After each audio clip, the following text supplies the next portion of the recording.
Cartoon देखते समय आपने इन बचकाने मिस्टेक्स को नोटिस ही नहीं किया होगा, जिसे जानने के बाद आपको यकीन ही नहीं होगा कि ये कैसे हो गया। इंडिया में जो आप मैगी या ओरियो जैसी चीजें खाते हो, इनका प्राइस बाहर के देशों में जानने के बाद आप अपने आप को बहुत लकी फील करने लग जाओगे। इस छोटे से काजू में ऐसा क्या था कि ये आदमी पाकिस्तान का बॉर्डर क्रॉस करके इंडिया में काजू लेने आ गया। और ये कौन सी कंपनी है जिसकी लापरवाही की वजह से आप साफ हवा में रह पा रहे हो।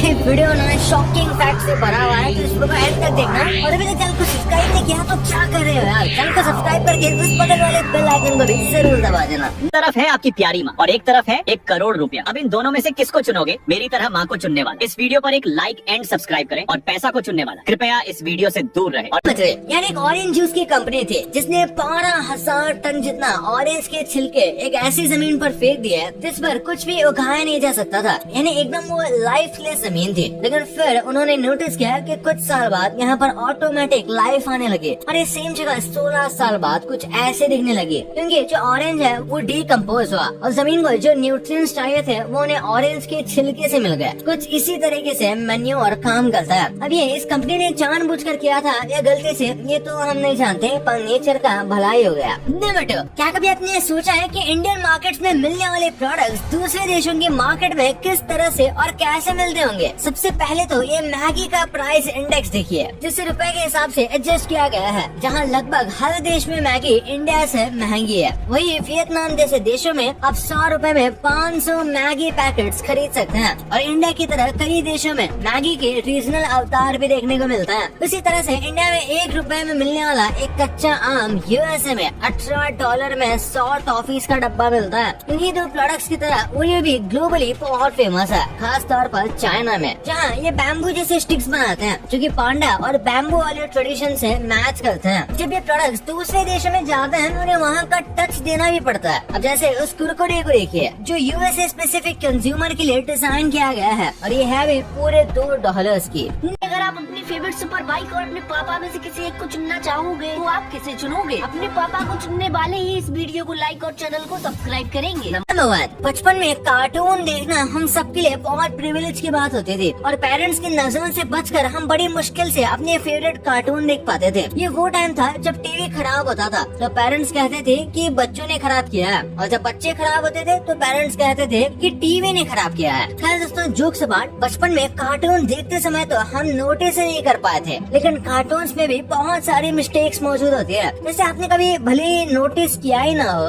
लेकिन स्पंज बॉब हमेशा सूट बूट और टाई पहन के रखता है, लेकिन कई फ्रेम्स में इसकी लाल टाई ब्लैक हो जाती है और ब्लैक टाई लाल। अब कुछ इसी तरह की गलतियाँ हमें डोरेमोन के पैरों के साथ भी देखने को मिलती थी। कभी इसके पैर हमें लंबे नजर आते हैं और कभी वो सिकुड़ जाते हैं और कभी तो वो उन्हें मोड़ कर भी बैठ जाता है। ये तो कुछ ऐसी गलतियाँ थी जो हो जाती है, लेकिन एक गलती है जो कि इंटेंशनली की जाती रही है, वो है शिजुका के डैड। किसी को नहीं पता कि आखिर शिजुका के डैड दिखते कैसे हैं। अभी तक शो में 3 शिजुका के डैड दिखाए जा चुके हैं। ऐसे ही कुछ गलतियाँ शिनचैन में भी देखी गई हैं, जहाँ कजामा के डैड मिस्टर कजामा रिलेटिवली बहुत यंग नजर आता है और वो कहीं से भी कजामा के डैड तो नहीं लगते।